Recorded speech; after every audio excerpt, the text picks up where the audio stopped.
বাবা হিসেবে আমি একটা দায়িত্ব পালন করতে চাই। তোমাকে কথা দে, তুই ওকে বিয়ে করবি।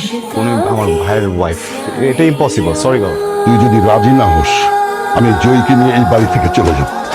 কোনোদিন আমাকে ওয়াইফ হিসেবে মেনে নিতে পারবেন না। আমি একটা মেয়েকে অনেক ভালোবাসি। আমার জীবনে একটা মানুষ থাকার পরেও আমি অন্য আরেকটা মানুষকে বিয়ে করেছি। আমার যে এখন কি করা উচিত এটাই বুঝতে পারছি না।